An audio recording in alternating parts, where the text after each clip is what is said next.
好，诸位观众持续带你来关心，国会扣权法案才刚过，现在国民党团总召傅昆萁就强调了，在这个会期前呢，必须要推过花东交通三法的部分。而民众党团也表态，他们的态度强调呢，没有理由不支持。目前看起来，这个会期之前，蓝白可能在联手推过花东的交通三法。而今天上午呢，傅昆萁有最新回应，马上带你来听。民间国际企业集团来做，速度绝对比政府更快。65年前，民国48年。日本东线的高铁啊，日本东线的高铁，65年前，民国48年就已经完工。5年新建的沿海破碎带的500公里的高速铁路，现在新建高铁这种技术，不管是在日本、韩国、德国、法国、英国、美国，世界企业集团都来做这些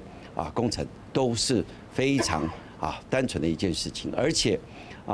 民间的企业集团来做，晚一天完工就多一天的成本，所以他们会用最高的效率来尽快来新建来完成。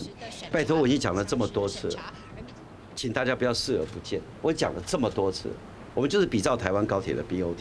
就是 BOT， 政府零出资，从头到尾，民进党讲的2兆就是诈骗。如果大家一路要在台湾生活在一个执政党用诈骗的方式来对待人民的话，我们也无话可说。